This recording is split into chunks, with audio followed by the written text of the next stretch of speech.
আজ একটা ডাল বানিয়েছি। এটা হচ্ছে পালং শাক আর ভেজিটেবিল দিয়ে। দেখো বন্ধুরা, আর মুগ ডাল আর মুসুর ডাল দিয়ে।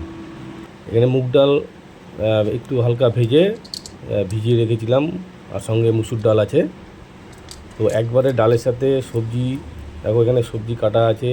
এখানে আছে তোমার শিম আছে, এই শিম, নল শিম যেগুলো, শিম, বেগুন, ফুলকপি, কুমড়ো, আলু, এগুলো সব দিয়ে একসাথে সেদ্ধ করে নেবো। আর এখানে দুটো কাঁচা টমেটো, একটা পাকা টমেটো, একটু আদা থেতো করা। পালং শাকটা পরে দেবো, আগে সবজিগুলো আর ডালটা সেদ্ধ, মানে হাফ সেদ্ধ হয়ে যাক। এটা রুটির সাথেও ভালো লাগবে, ভাতের সাথেও ভালো লাগবে, পরোটার সাথেও ভালো লাগবে। আর দুটো কাঁচা লঙ্কা দিয়ে দিলাম এখানে। জল দিয়ে ঢেকে এটা আগে সেদ্ধ হোক। একটু লবণ দিয়ে দেবো আর একটু হলুদ।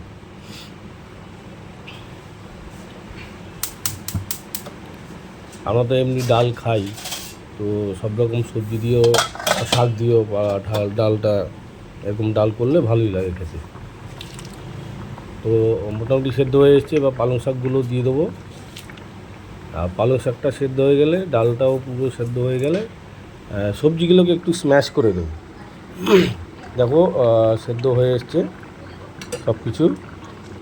তো এবার এটাকে একটু স্ম্যাশ করে দেবো, একদম মিহি না, একটু দানা দানা থাকবে সবজিগুলো, দেখো এরকম।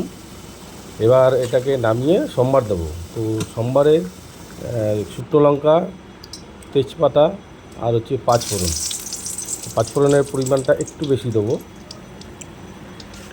অনেকটাই তো ডাল। তো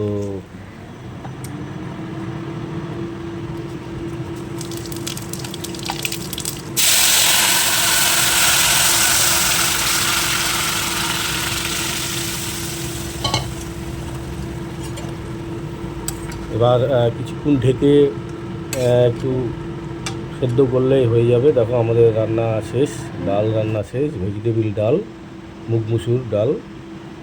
তো তোমরা ওইভাবে রান্না করে খেতে পারো, সব কিছুর সাথেই শুধুও খেতে পারো, তাও ভালো লাগবে।